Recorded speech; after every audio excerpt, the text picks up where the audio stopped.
Okay, if you have any doubts, you can ask him. Okay.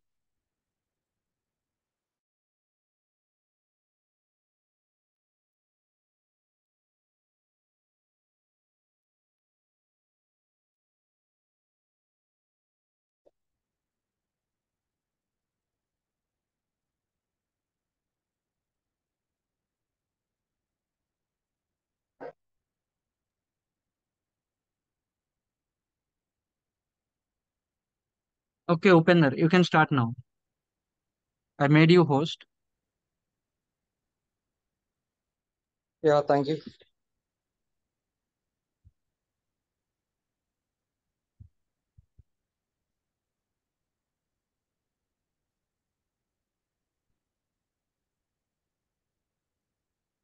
Yeah, good afternoon.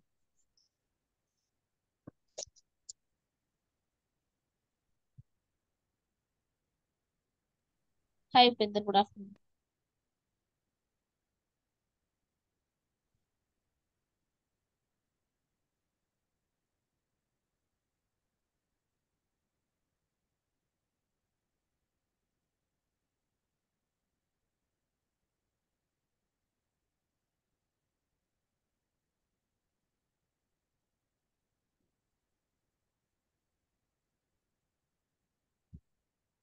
Okay, నిన్న మనం basic medical billing అంటే ఎలా ఉంటుంది, దాంట్లో లైక్ ఎన్ని స్టెప్స్ ఉంటాయి, లైక్ మన వర్క్ ఎలా ఉంటుంది అవి చూస్తాం కదా. ఈ రోజు మెయిన్ గా ఆర్సీఎం అంటే ఎలా ఉంటుంది, ఆర్సీఎం లో డిఫరెంట్ స్టేజెస్ ఏముంటాయి, ఆ డిఫరెంట్ స్టేజెస్ లో డిఫరెంట్ రోల్స్ ఏముంటాయి, ఆ రోల్స్ వాళ్ళు ఏ టైప్ లో పనిచేస్తారు, వాళ్ళ వర్క్ స్టైల్ ఎలా ఉంటుంది, లైక్ వాళ్ళ డిజైన్డ్ వర్క్ కానీ మొత్తం ఎలా ఉంటుంది చూద్దాం ఒకసారి.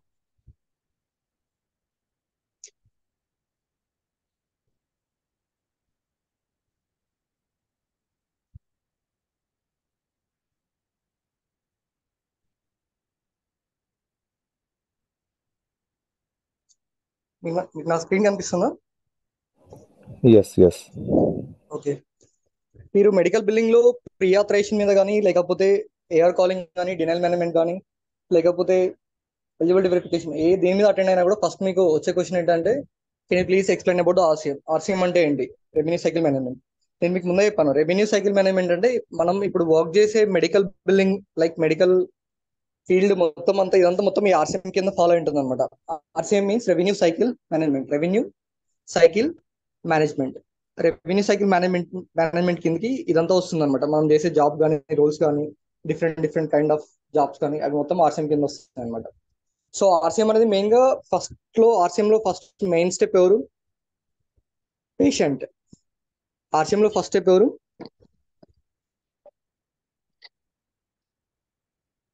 First step patient. ఎందుకంటే పేషెంట్ ఉంటేనే కదా రెవెన్యూ జనరేట్ అయ్యేది, పేషెంట్ ఉంటేనే మనకు జాబ్స్ క్రియేట్ అయ్యేది, పేషెంట్ ఉంటేనే డాక్టర్స్ కి రెవెన్యూ వచ్చేది, దాని నుంచి మనకు ప్రాజెక్ట్స్ వచ్చేది. సో కాబట్టి ఆర్సీఎం లో main first and the most important thing ఎవరంటే పేషెంట్. పేషెంట్ తర్వాత పేషెంట్ వచ్చేసి ఏం చేస్తాడు, is having so and so problem, he need to consult the doctor, then he need to take the appointment. So first of all he will do the registration.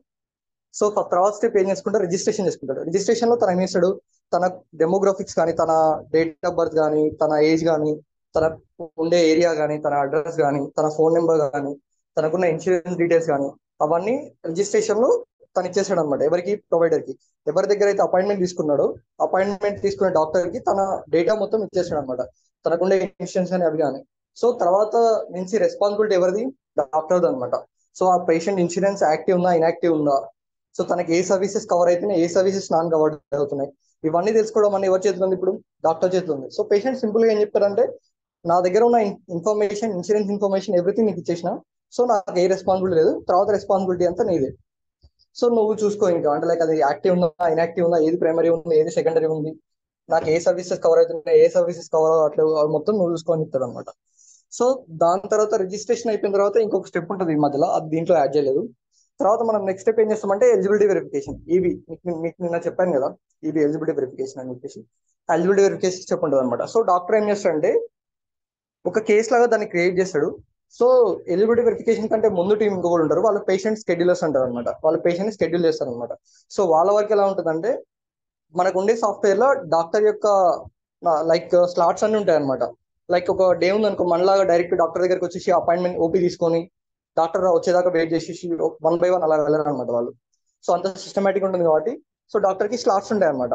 Like 9 to 5 ఆయన working అయితే 9 to 9:30 ఒక slot, 9:30 to 10 ఒక slot, 10 to 10:30 ఒక slot, 10:30 to 11 ఒక slot, అట్లా slots wide గా divide చేస్తారు అనమాట, స్లాట్స్ వైజ్ గా. సో పేషెంట్ షెడ్యూలింగ్ టీమ్ ఏం చేస్తారంటే పేషెంట్ కి కాల్ చేస్తారనమాట. ఫస్ట్ సాఫ్ట్వేర్ లో డాక్టర్ స్లాట్స్ ఏమేమి ఖాళీ ఉన్నాయి అంటే లైక్ 9:30 to 10 ఖాళీ ఉందా, 10:30 to 11 ఖాళీ ఉందా, ఆ స్లాట్స్ అని చూసేసి పేషెంట్ కి కాల్ చేస్తారనమాట. కాల్ చేసేసి మీరు సో డాక్టర్ ని కలవాలనుకుంటున్నారు కదా, సో డేట్ రోజు, సో ఈ స్లాట్స్ ఖాళీ ఉన్నాయి, ఏ స్లాట్ బుక్ చేయమంటారు అని చెప్పి పేషెంట్ అడుగుతారు అనమాట. దాంట్లో పేషెంట్ కాలింగ్ వస్తుంది, పేషెంట్ షెడ్యూలింగ్ వస్తుంది అనమాట. సో పేషెంట్ చెప్తారు అనమాట, నాకు ఈ డేట్ రోజు ఈ స్లాట్ కావాలని చెప్పేసి. సో పేషెంట్ షెడ్యూలర్స్ ఏం చేస్తారంటే ఆ పర్టికులర్ స్లాట్ అనేది బుక్ చేస్తారనమాట. సో బుక్ చేసిన తర్వాత అది ఒక కేసు లాగా క్రియేట్ అయ్యి మనకు అసైన్ అవుతుంది అనమాట. సో మన టీఎల్ ఏం చేస్తాడు, ఫస్ట్ వాళ్ళకి యూఎస్ లో ఉండే క్లయింట్స్ కి మనకి ఒక సాఫ్ట్వేర్ ఉంటుంది, ఆ సాఫ్ట్వేర్ నుంచి డైలీ కేసెస్ డేటా పుల్ చేస్తాడు. పుల్ చేసేసి మీకు ఒక లైక్ సాఫ్ట్వేర్ కానీ ఎక్సెల్ కానీ ఉంటుంది, ఆ ఎక్సెల్ వేసేసి మీకు ఇచ్చేస్తాడు అనమాట. సో పేషెంట్ సో డేట్ రోజు అపాయింట్మెంట్ ఉంది సో డాక్టర్ తోటి. సో నువ్వు ఏం చేయాలంటే ఎలిజిబిలిటీ చెక్ చేసేసి తర్వాత రాస్తుంది.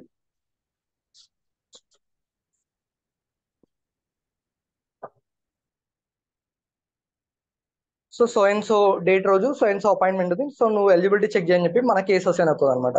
సో ఇక్కడ నుంచి మన వర్క్ స్టార్ట్ అవుతుంది. సో ఇంతకు ముందు ఏదైతే పేషెంట్ ఉన్నాడో ఫస్ట్ వచ్చేసి తన రిజిస్ట్రేషన్ చేసుకుంటాడు, తన డేటా మొత్తం అంతా డాక్టర్ కి ఇచ్చేసి వెళ్తాడు. తర్వాత పేషెంట్ షెడ్యూలర్స్ ఉంటారు, వాళ్ళు ఏం చేస్తారు, పేషెంట్ కి కాల్ చేసేసి ఈ స్లాట్స్ ఖాళీ ఉన్నాయి, ఈ స్లాట్ లో బుక్ చేయమంటారు అని చెప్పేసి వాళ్ళు స్లాట్ బుక్ చేస్తారు. తర్వాత అవి మన కేసు లాగా కేసు లాగా అసైన్ అవుతుంది అనమాట. మన టీఎల్ ఏం చేస్తాడంటే డైలీ డేటా పుల్ చేస్తాడు అనమాట క్లయింట్ సాఫ్ట్వేర్ నుంచి, ఈ రోజు కేసెస్ ఏమున్నాయి, రేపు కేసెస్ ఏమున్నాయి అని చెప్పేసి. ఆ డేటా పుల్ చేసేసి మనకు ఒక పాత్ ఉంటుంది, ఆ పాత్ లో ప్లేస్ చేస్తాడు. తర్వాత మన కేసెస్ అసైన్ అవుతాయి అనమాట ఆ పాత్ లో నుంచి. లేకపోతే ఒక ఎక్సెల్ షీట్ లో వేసేసి ఎక్సెల్ షీట్ మనకి ఇచ్చేస్తాడు అనమాట. డైలీ ఎక్సెల్ షీట్ లో నీకు డైలీ 25 కేసెస్ ఆ 20 కేసెస్ అసైన్ చేస్తాడు, ఈ కేసెస్ మీద వర్క్ చేయని చెప్పేసి.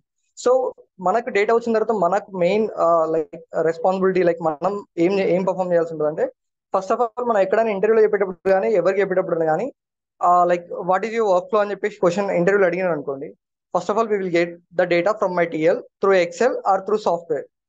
ఎక్సెల్ లో కానీ సాఫ్ట్వేర్ లో కానీ డేటా వస్తుంది. After that I will segregate them according to the payer. ఈ క్వశ్చన్ మీరు చెప్పినారు, ఈ ఆన్సర్ మీరు చెప్పినారు అనుకోండి, వాళ్ళకి ఆల్రెడీ అర్థమైపోతుంది, ఓకే వీడికి ఒరిజినల్ ఎక్స్పీరియన్స్ ఉందని చెప్పేసి. ఎలా అర్థమవుతుంది అంటే, సో మనకు వచ్చే 25 కేసెస్ లో మనం హార్డ్లీ వర్క్ చేసే ఇన్సూరెన్సెస్ 5 to 6 ఉంటాయి. సో 25 కేసెస్ లో మనకు ఒక్కొక్క ఇన్సూరెన్స్ వచ్చేసి 3 to 4 ఉంటాయి అనమాట. సో మీరు సగ్రిగేట్ చేసి పెట్టుకుంటే ఏమవుతుంది అంటే, ఇప్పుడు సపోజ్ ఒక ఏ ఇన్సూరెన్స్ ఉంది అనుకోండి, సపోజ్ మెట్రోప్లస్ ఇన్సూరెన్స్ ఉంది, దానికి మీరు కాల్ చేయాల్సి వస్తుంది. కాల్ చేస్తారు, ఒక 20 minutes కి కనెక్ట్ అవుతుంది, మీరు యాక్టివ్ ఉన్నాడా ఇన్యాక్టివ్ ఉన్నాడా బెనిఫిట్స్ అనేది తీసుకుంటారు, కాల్ కట్ చేస్తారు.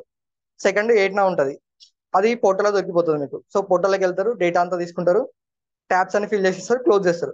మళ్ళీ థర్డ్ కేసు రాని మళ్ళీ మెట్రోప్లస్ వస్తుంది, మళ్ళీ ఏం చేస్తారు, మళ్ళీ కాల్ చేసి మళ్ళీ 20 minutes ఫేస్ చేయరు కదా, మళ్ళీ ఇక్కడ లాస్ట్ కేసు మళ్ళీ మెట్రోప్లస్ ఉంటుంది. అదే మీకు ఫస్ట్ డేటా రాగానే ఏ ఇన్సూరెన్స్ కి ఎన్ని కేసెస్ ఉన్నాయని చెప్పేసి ఒక సగ్రిగేట్ చేసి పెట్టుకున్నారు అనుకోండి, ఒకటే కాలం మీకు ఇన్సూరెన్స్ కంపెనీ వాళ్ళు 5 ఇస్తారు అనమాట డీటెయిల్స్, 5 క్లెయిమ్స్ కానీ ఎలిజిబిలిటీ కానీ ప్రీ ఆథరైజేషన్ కానీ ఏదైనా 5 ఇస్తారు అనమాట, కొన్ని 3 ఇస్తారు అనమాట. సో అప్పుడేమవుతుంది అంటే ఒకటే కాలం మీకు 20 minutes లో 3 కేసెస్ అయిపోతాయి అనమాట. సో అట్లా మీకు ఒక 1 hour లో మీకు దగ్గర 10 కేసెస్ అయిపోతాయి. 25 చేయడానికి మీకు ఎంత పడుతుంది, మా అంటే 3 to 4 hours పడుతుంది. తర్వాత టైం మొత్తం మీరు ఖాళీనే అనమాట.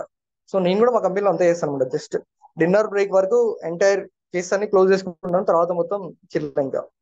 సో అట్లా చెప్పాలన్నమాట, ఎవరిని అడిగినప్పుడు కూడా I will segregate them according to the payer. After that I will take the benefits to the portal. Whatever the benefits that are available in the portals, we will take the benefits to the portals. If the benefits are not available on the portal, directly we go on the call and we will take the benefits through the call. So మనం పోర్టల్లో ఏమైతే benefits ఉంటాయో, active ఉన్నాడా inactive ఉన్నాడా వాడికి ఏమేమి benefits ఉన్నాయో అవి పోర్టల్లో తీసుకుంటాం, అవైలబుల్ ఉన్నాయి పోర్టల్లో. సో పోర్టల్ కూడా ప్రతిసారి ఓపెన్ చేయాల్సిన అవసరం లేదు కదా, నువ్వు కేసెస్ అగ్రిగేట్ చేసి పెట్టుకుంటే ఒకటేసారి ఒక 3-4 కేసెస్ తీసుకోవచ్చు అనమాట. ఐదర్ కాల్లో వెళ్ళినా కూడా మీరు 3-4 కేసెస్ డేటా తీసుకోవచ్చు. సో మీకు తొందరగా అయిపోతుంది అనమాట. సో అలా ఎలిజిబిలిటీ వెరిఫికేషన్ అంటే అలా. తర్వాత నెక్స్ట్ స్టెప్ వచ్చేసి ఎలిజిబిలిటీ వెరిఫికేషన్ లో మీరు మెయిన్ గా ఏం చేస్తారంటే, పేషెంట్ యాక్టివ్ ఉన్నాడా ఇన్యాక్టివ్ ఉన్నాడా, పేషెంట్ కి ఏమేమి బెనిఫిట్స్ ఉన్నాయి, పేషెంట్ పాలసీ అమౌంట్ కట్టినాడా కట్టలేదా. సో పాలసీ అమౌంట్ మీన్స్ దాన్ని డిడక్టబుల్ అంటారు. సో మీకు సింపుల్ టర్మ్స్ లో చెప్తున్నాను. సో మీకు ఎల్ఐసి ఉంది, ఎల్ఐసి తీసుకోవాలంటే సపోజ్ మీరు ఎల్ఐసి ఒక 65 years వచ్చిన తర్వాత ఒక 1 crore టర్మ్ పాలసీ వచ్చేటట్టు పెట్టుకున్నారు అనమాట. సో 65 years రాగానే మీకు ఆటోమేటిక్ గా 1 crore వస్తుందా, రాదు కదా. సో ఎవ్రీ ఇయర్ మీరు కొంచెం టర్మ్ పాలసీ పే చేయాల్సి ఉంటుంది, అప్పుడే మీరు వచ్చే బెనిఫిట్స్ కి ఎలిజిబుల్ అనమాట. సో ఇది కూడా అంతే అనమాట, డిడక్టబుల్ అంటారు దాన్ని, టర్మ్ పాలసీ టైప్ లో అనుకోండి. సో పేషెంట్ డిడక్టబుల్ పే చేసిన తర్వాతనే ఇన్సూరెన్స్ కంపెనీ అనేది బెనిఫిట్స్ ఇవ్వడం స్టార్ట్ చేస్తుంది అనమాట. సో ఇన్సూరెన్స్ వాడు చెప్తాడు అనమాట, నువ్వు పర్ ఇయర్కి $5,000 కట్టు, నీకు హెల్త్ పరంగా ఏమైనా కూడా మేము టేక్ కేర్ చేస్తామని చెప్పేసి. కానీ వీడు $5,000 ఓన్లీ $500 కట్టినాడు, తర్వాత కట్టలేదు అనమాట. సో మన డాక్టర్ ఏం చేస్తాడు, పేషెంట్ యాక్టివ్ ఉన్నాడు అని చెప్పి సర్వీస్ చేస్తాడు. కానీ తర్వాత చూస్తే ఏమైతుంది, వాడు పాలసీ అమౌంట్ కట్టలేదు అని చెప్పి తెలుస్తుంది అనమాట. సో దాని బదులు ముందే మనం చెక్ చేస్తాం అనమాట, పాలసీ అమౌంట్ ఎంత కట్టాలి, ఇప్పటివరకు ఎంత కట్టినాడు, ఇంకెంత రిమైనింగ్ ఉంది. సో రిమైనింగ్ ఉంటే మనం పేషెంట్ కి ఇన్ఫార్మ్ చేయొచ్చు అనమాట, నువ్వు రిమైనింగ్ అమౌంట్ కట్టలేదు, ఫస్ట్ పాలసీ అమౌంట్ కట్టు, లేకపోతే నీకు బెనిఫిట్స్ రావని చెప్పేసి. సో అవి ఏమైతే బెనిఫిట్స్ ఉంటాయో అవి మనం పోర్టల్స్ ద్వారా తీసుకుంటాం. మ్యాక్స్ టు మ్యాక్స్ మీకు 80% పోర్టల్సే ఉంటాయి అనమాట.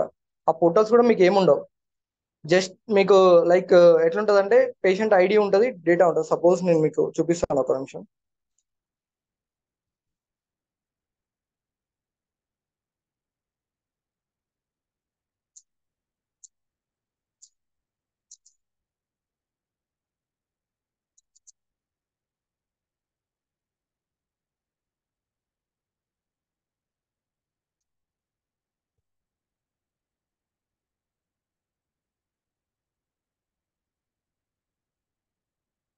లైక్ ఇక్కడ కనిపిస్తుంది కదా మీకు, జస్ట్ అక్కడ యూజర్ నేమ్ ఉంటుంది, లైక్ మన పాస్వర్డ్ ఉంటుంది.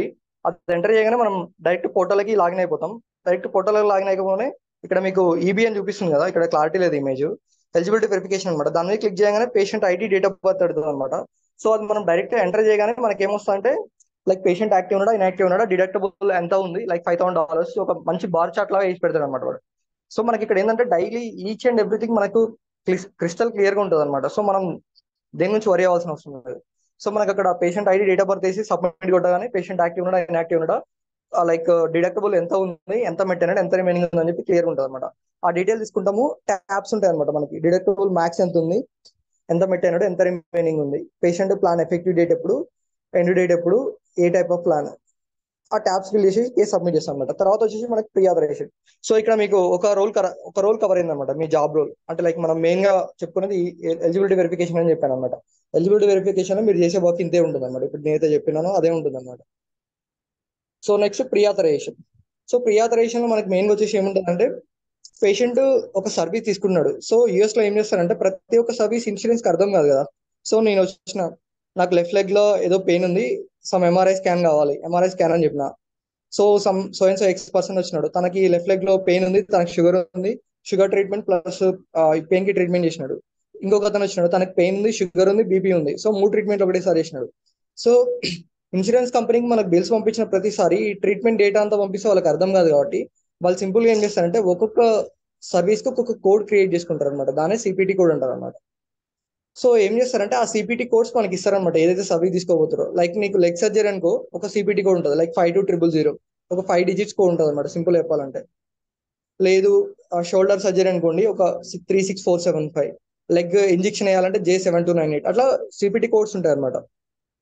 సో అవి కోడ్స్ ఇచ్చేసి పేషెంట్ పాలసీ తీసుకునేటప్పుడు ఏం చేస్తారంటే, నువ్వు ఎలాగో పాలసీ తీసుకున్నావు కాబట్టి నువ్వు ప్రతి ఒక్క సర్వీస్ మా దగ్గర నుంచి తీసుకోవచ్చు అన్ని ఫ్రీగా అని చెప్పేసి ఇన్సూరెన్స్ కంపెనీ ఏ పేషెంట్ కి చెప్పదు అనమాట. వాళ్ళు ఏం చేస్తారంటే, ఏదైతే హై డాలర్ సర్వీసెస్ ఉంటాయి కదా, లైక్ సర్జరీస్ అలోంటి ఉంటాయి కదా, వాటి కోసం ఏం చేయాలంటే మా దగ్గర నుంచి పర్మిషన్ తీసుకోండి, మీరు పర్మిషన్ తీసుకున్న తర్వాతనే సర్వీస్ ప్రొవైడ్ చేయండి పేషెంట్ అని చెప్పి డాక్టర్ తోటి ఒక అగ్రిమెంట్ చేసుకుంటాయి. ఎందుకంటే ఆ సర్వీస్ పేషెంట్ కి అవసరమా కాదో తెలవాలి కదా. ఇప్పుడు నేను ఎంటైర్ బాడీకి కవరేజ్ తీసుకున్నా, లైక్ ఇన్సూరెన్స్ పాలసీ తీసుకున్నా, నా బాడీలో ఏదైనా కూడా ఫీవర్ వచ్చినా, లేకపోతే సర్జరీ అయినా, లేకపోతే ఒక లెగ్ పోయినా, ఏది పోయినా కూడా నేను డైరెక్ట్ హాస్పిటల్ పోవచ్చు, నేను బిల్ రూపాయి కట్టాను, మొత్తం ఇన్సూరెన్స్ కంపెనీ పే చేస్తాను చెప్పేసి ఒక పాలసీ తీసుకున్నా. సో నాకేమైంది, లెగ్ లో నార్మల్ గా జస్ట్ పెయిన్ వచ్చింది అనమాట, అది ఒక ఇంజెక్షన్ తోటి తగ్గిపోతుంది. కానీ నేను అపోలోకి పోతే ఏమన్నారు, అది ఇంజెక్షన్ చేసుకుంటే అలానే పెయిన్ ఉంటుంది, సర్జరీ చేసుకుంటే మీకు తొందర అయిపోతుంది, అక్కడ మొత్తం వాళ్ళ దగ్గర ఉండే మొత్తం అడ్వాన్స్ లైక్ ఇన్స్ట్రుమెంట్స్ కాబట్టి వాళ్ళు ఏం చెప్తారు, చేసుకుంటే నీకు పెయిన్ కూడా ఏముండదు, 2 months లో రికవర్ అయిపోతా అని చెప్తారు. ఇంజెక్షన్ తోటి పోయేదాన్ని నేను ఏం చేస్తా, సర్జరీ చేయించుకుంటా, నాకు బెనిఫిట్స్ ఉన్నాయని చెప్పేసి. సో అట్లాంటి ప్రివెంట్ చేయడానికి ఇన్సూరెన్స్ కంపెనీ వాళ్ళు ఏం చేస్తారంటే, నార్మల్ సర్వీసెస్ ఏవైతే ఉంటాయో, లైక్ నీకు ఫీవర్ వచ్చింది, హాస్పిటల్కి వెళ్తున్నా, సో దానికి ఒక సిపిటీ కోడ్ ఉంటుంది, దానికోసం మనం కాల్ చేస్తే దీనికి అవసరం లేదు, లైక్ దీనికి పర్మిషన్ అవసరం లేదు, ఇన్సూరెన్స్ కంపెనీ దగ్గర నుంచి మీరు డైరెక్ట్ వెళ్ళొచ్చు, సర్వీస్ తీసుకోవచ్చు అని చెప్తారు అనమాట. లేదు నాకు లెగ్ సర్జరీ కావాలి, సో ఇన్సూరెన్స్ కంపెనీ వాళ్ళు ఏం చేస్తారంటే, ఓకే నీకు లెగ్ సర్జరీ కావాలి కదా, సో దీనికి పర్మిషన్ అవసరం మా దగ్గర నుంచి, అంటే లైక్ దీనికి మా దగ్గర నుంచి అప్రూవల్ కావాలి. హలో చెప్పండి.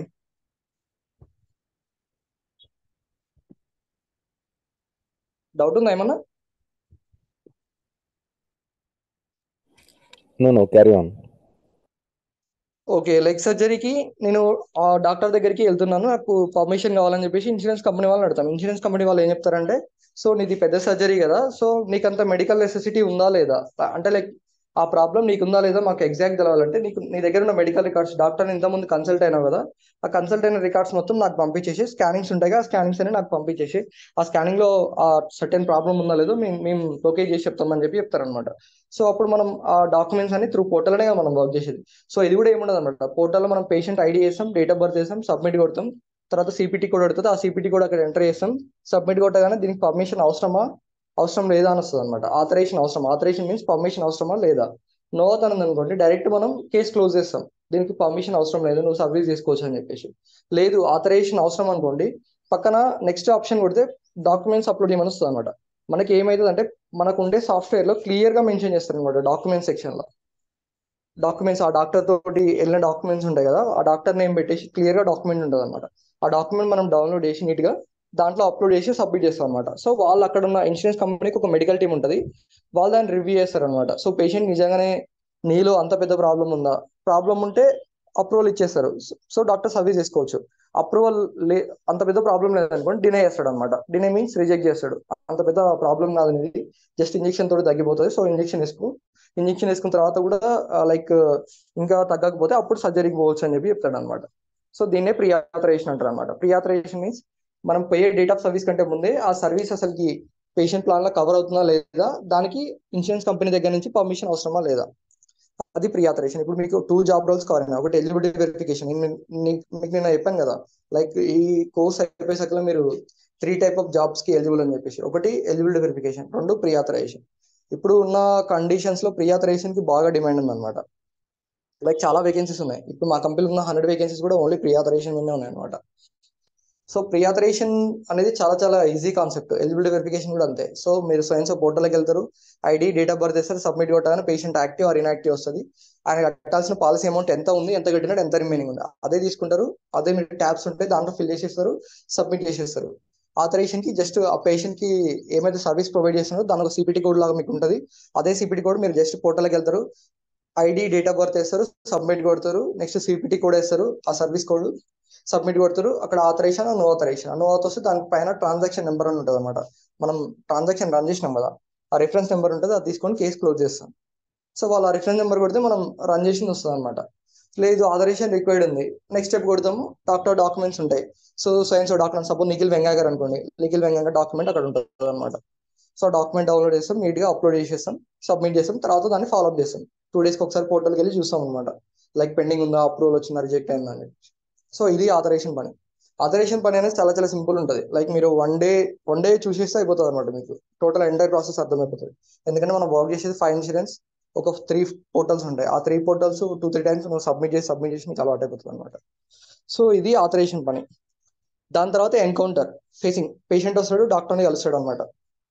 కలిసిన తర్వాత డెమో ఎంట్రీ, లైక్ తనకి ఏం ప్రాబ్లమ్స్ ఉన్నాయి అవన్నీ ఒక లైక్ షీట్స్ లో ఎంట్రీ చేస్తాను అనమాట. తర్వాత మెడికల్ ట్రాన్స్క్రిప్షన్, వాయిస్ ఫైల్స్. ఈ మెడికల్ ట్రాన్స్క్రిప్షన్ అనే కాన్సెప్ట్ ఎందుకు వచ్చిందంటే, ఇంతకుముందు ఏం చేసిందంటే, పేషెంట్ కి పాలసీ ఉంది కాబట్టి డాక్టర్ తోటి వాళ్ళు ఏం చేసేదంటే ఒక డీల్ లాగా కూడా కుదుర్చుకునేది అనమాట. అంటే లైక్ సర్వీస్ జరగకపోయినా కూడా సర్వీస్ జరిగినట్టు మెడికల్ డాక్యుమెంట్స్ తయారు చేసేసి ఇన్సూరెన్స్ కంపెనీని ఫుల్ చేసేవాళ్ళు అనమాట. ఇన్సూరెన్స్ కంపెనీకి బిల్స్ పంపించేసి, బిల్స్ వచ్చిన తర్వాత డాక్టర్ పేషెంట్ ఇద్దరు చెరసగం తీసుకునేవాళ్ళు అనమాట. సో ఇలా అవుతున్నాయని చెప్పేసి యుఎస్ లో ఇన్సూరెన్స్ కంపెనీస్ ఏం చేసినట్టే, ప్రతి ఒక్క డాక్టర్ టేబుల్ మీద ఒక రికార్డర్ ఉంటుంది అనమాట, అది మ్యాండేటరీ థింగ్ అనమాట. సో పేషెంట్ డాక్టర్ కన్వర్జేషన్ మొత్తం అక్కడ రికార్డ్ అవుతుంది అనమాట, ప్రాబ్లం ఏంది, ఈయన ఏం చెప్పినాడు, ఆయన ఏం చెప్పినాడు అని చెప్పేసి. దాని తర్వాత దాన్ని మెడికల్ ట్రాన్స్క్రిప్షన్ అంటే వాయిస్ ఫైల్స్, ఆ వాయిస్ అంతా ఒక ఫైల్ లాగా క్రియేట్ అవుతుంది అనమాట. పేషెంట్ కి ఏమేమి ప్రాబ్లమ్స్ ఉన్నాయి, ఏమేమి ఉంది అదంతా. సో రికార్డ్ అయిన తర్వాత దాన్ని కోడింగ్ టీం వాళ్ళు కోడింగ్ కింద కన్వర్ట్ చేస్తారు. నిందా చెప్పిన కదా మనకి సిపిటి కోడ్స్ అని చెప్పేసి, ఆ సర్వీస్ ఏదైతే జరిగిందో ఆ సర్వీస్ మొత్తాన్ని సిపిటి కోడ్స్ కింద కన్వర్ట్ చేస్తారు అనమాట. చెప్పిన ఇన్సూరెన్స్ కంపెనీ వాళ్ళకి పర్టికులర్ సర్వీస్ జరిగిందని చెప్పేసి సోదంతా రాసి పంపిస్తే వాళ్ళకి ఎంత టైం ఉండదు చూడడానికి, వాళ్ళు డాక్టర్స్ కాదనమాట. సో వాళ్ళు ముందుగా ఫిక్స్ చేస్తారనమాట, ఈ సర్వీస్ కి ఈ సిపిటి కోడ్ ఇవ్వాలి, ఈ సర్వీస్ కి ఈ సిపిటి కోడ్ ఇవ్వాలి, ఈ సిపిటి కోడ్ కి మేము ఇంత పే చేస్తాం మాక్సిమం అమౌంట్, అది కూడా వాళ్ళు తయారు చేసి పెడతారు అనమాట. సో కోడింగ్ టీం వాళ్ళు కోడింగ్ చేస్తారు, కోడింగ్ చేసిన తర్వాత చార్జ్ పోస్టింగ్ ఆ పేమెంట్ పోస్టింగ్. వీళ్ళ పని ఏంటంటే, ఈ సిపిటి కోడ్ సర్వీస్ జరిగింది నేను ముందుగా చెప్పిన ఈ సిపిటి కోడ్ కి ఇంత అమౌంట్ వస్తుందని చెప్పేసి. వాళ్ళ పని ఏంటంటే, ఈ సిపిటి కోడ్ కి ఉన్న చార్ట్ ఉంటుంది అనమాట మనకి, అంటే స్టాండర్డ్ చార్ట్ అనమాట, ఏ ఇన్సూరెన్స్ కంపెనీ అయినా అదే ఫాలో అవుతుంది. సో లెగ్ సర్జరీ జరిగింది, లెగ్ సర్జరీకి $5,000 ఈ సిపిటి కోడ్ కి. లేదు లెక్కి ఇంజెక్షన్ జరిగింది $1000, లేదు ఎంఆర్ఐ స్కాన్ జరిగింది $700, ఫిక్స్ అయి ఉంటుంది అనమాట. మనకి హాస్పిటల్స్ లో ఫిక్స్ అయి ఉంటుంది కదా, ల్యాబ్కి పోతే ఓపీ కింద, బ్లడ్ టెస్ట్ కింద, షుగర్ టెస్ట్ కింద అని చెప్పి. సో వాళ్ళు కూడా ఫిక్స్ చేసి పెడతారు అనమాట. సో ఈ చార్జ్ పోస్టింగ్, పేమెంట్ పోస్టింగ్ వాళ్ళు ఏం చేస్తారంటే ఆ సిపిటి కోడ్స్ కి ఎంత రావాలి మనకని చెప్పేసి ఇన్సూరెన్స్ కంపెనీకి పంపుతారు అనమాట. లైక్ ఒక ఎంట్రీ, డేటా ఎంట్రీ చేసి పంపుతారు అనమాట. సో తర్వాత అకౌంట్ రిసీవబుల్స్ పంపిన తర్వాత ఏమొస్తుంది మనకి ఆటోమేటిక్ గా లాస్ట్ లో మనీ వస్తాయి ఇన్సూరెన్స్ కంపెనీ వాళ్ళ దగ్గర నుంచి. తర్వాత కలెక్షన్స్, వచ్చిన మనీని కలెక్ట్ చేసుకుంటాం. లాస్ట్ స్టెప్ ఏంటంటే డినైల్ మేనేజ్మెంట్. లేదు పంపిన తర్వాత రిజెక్ట్ అయింది, రిజెక్ట్ అయిన వాటి మీద వర్క్ చేసే వాళ్ళని డినైల్ మేనేజ్మెంట్ అంటారు. అది మీకు ఇందాక చెప్పినారు ఫస్ట్ లో, ఈవీ, ప్రియాక్, డినైల్ మేనేజ్మెంట్ అని చెప్పేసి. ఈ మూడింటి మీద మీరు ఇప్పుడు ఈ కోర్స్ అయిపోయేసరికల్లా ఎంటైర్లీ నేర్చుకుంటారు అనమాట. డినైల్స్ వచ్చిన తర్వాత ఏం చేస్తారంటే denials different types of denials ఉంటుంది అనమాట. ఇన్సూరెన్స్ ఇన్యాక్టివ్ ఉందని చెప్పి డినైల్ చేస్తాడు అనమాట. అప్పుడు మనం ఏం చేస్తాం, నిజంగా ఇన్సూరెన్స్ యాక్టివ్ ఉందా ఇన్యాక్టివ్ ఉందా డేట్ ఆఫ్ సర్వీస్, లేదు ఇన్యాక్టివ్ ఉందనుకో ఇంకేదైనా ఇన్సూరెన్స్ ఉందా అని చెప్పి చూస్తాం. పేషెంట్ కి 2 ఇన్సూరెన్సెస్ ఉంటాయి కదా, సెకండరీ ఇన్సూరెన్స్ కి మనం క్లెయిమ్ పంపిస్తాం. లేదు కరెక్టే ఉంది, యాక్టివ్ ఉంది, వాడు ఇన్కరెక్ట్ గా డినైల్ చేసిన అనుకో మనం ప్రూఫ్ తోటి పంపిస్తాం అనమాట. లేదు ఇన్సూరెన్స్ అనేది యాక్టివ్ ఉంది, రీకన్సిడరేషన్ చేయండి అని చెప్పి. అట్లా డిఫరెంట్ టైప్స్ ఆఫ్ డినైల్స్ ఉంటాయి. లేదు సిపిటి కోడింగ్ వాళ్ళు రాంగ్ ఇచ్చినారు, జరిగిన సర్వీస్ ఒకటి, లెగ్ సర్జరీ జరిగింది కానీ లెగ్ సర్జరీ జరిగిన దాని బదులు షోల్డర్ సర్జరీ జరిగిందని చెప్పేసి ఇచ్చినాడు, తప్పుగా ఇచ్చినాడు అనమాట. వాళ్ళు డినైల్ చేస్తారు, మనం కోడింగ్ టీం వాళ్ళకి పంపిస్తాం అనమాట. తప్పుగా డినైల్ అయింది, తప్పుగా డినైల్ అయింది, సో ప్రాపర్ కోడ్ వేసి పంపండి అని చెప్పేసి. సో ఇలా ఉంటుంది అనమాట. ఆర్సీఎం లో డిఫరెంట్ టైప్స్ ఆఫ్ స్టేజెస్ ఉంటాయి. పేషెంట్ తోటి స్టార్ట్ అయితే మనకి పేషెంట్ స్కెడ్యూలింగ్ టీం వల్ల ఒక జాబ్ రోల్ ఉంటుంది. తర్వాత ఎలిజిబిలిటీ వెరిఫికేషన్ మనం ఉంటాం, మన తర్వాత ప్రీ ఆథరైజేషన్ వాళ్ళు ఉంటారు. ఆథరైజేషన్ మీన్స్ ఇన్సూరెన్స్ కంపెనీ దగ్గర నుంచి పర్మిషన్ పట్టుకొస్తారు, సర్వీస్ కవర్ అవుతుందా లేదా అని చెప్పేసి, అవసరమా పర్మిషన్ అవసరమా లేదా అని చెప్పేసి. దాని తర్వాత కోడింగ్ టీం వాళ్ళు ఉంటారు, కోడింగ్ టీం తర్వాత వాళ్ళు చార్జ్ పోస్టింగ్, పేమెంట్ పోస్టింగ్ వాళ్ళు ఉంటారు. దాని తర్వాత ఏఆర్ వాళ్ళు ఉంటారు, denial management AR team. So ఇక్కడ మనకు వచ్చే మొత్తం 5 to 6 జాబ్స్ లో మనం ఇప్పుడు ఈ కోర్స్ అయిపోయాక 3 జాబ్స్ లో పర్ఫెక్ట్ అవుతాం అనమాట. Eligibility verification, preauthorization, denial management, ఇవి మూడే మెయిన్ అనమాట ఆర్సీఎం లో. ఈ 3 జాబ్స్ మెయిన్. తర్వాత కోడింగ్ కి ఎక్కువ వెయిటేజ్ ఉంటుంది. తర్వాత చార్జ్ పోస్టింగ్, పేమెంట్ పోస్టింగ్ అంతగా ఏమి ఉండదు. పేషెంట్ కాలింగ్, స్కెడ్యూలింగ్ కూడా అంతగానే మేము ఉండదు అనమాట. ఒక రోజు చూస్తే మనకు అర్థమైపోతుంది. సో కోడింగ్ ఒక 50% అనుకుంటే ఈ మిగతా 50% వెయిటేజ్ మొత్తం మనకు ఉంటుంది అనమాట. ఈ మూడు కలిపి మీకు preauthorization, EV and denial management, ఈ మూడు వచ్చని చెప్పేసి అంటే ఏ కంపెనీకైనా ఈజీగా యాక్సెస్ ఉంటుంది అనమాట వెళ్ళిపోవడానికి. సో అలా అనమాట ఎంటైర్ ప్రాసెస్ ఆర్సీఎం. ఏమైనా డౌట్స్ ఉన్నాయా మీకు దీంట్లో?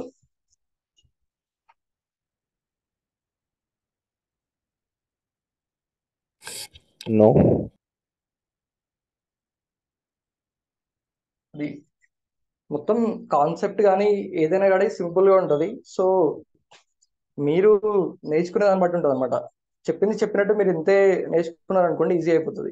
ఎందుకంటే ఇంటర్వ్యూ అని మిమ్మల్ని ఇదే అడతారు, ఆర్సీఎం అంటే ఏంటి అని చెప్పేసి. ఎవరైనా ఎంతగానో ఎక్స్ప్లెయిన్ చేస్తారు. పేషెంట్ వస్తాడు, ఏం చేస్తాడు, ఎలిజిబిలిటీ వెరిఫికేషన్, మనం ఎక్కడ పేషెంట్ ఐడి ఎంటర్ చేస్తాం, ఎక్కడ డేట్ ఆఫ్ బర్త్ ఎంటర్ చేస్తాం, చేసిన తర్వాత ఏం తీసుకుంటాం అని చెప్పేసి.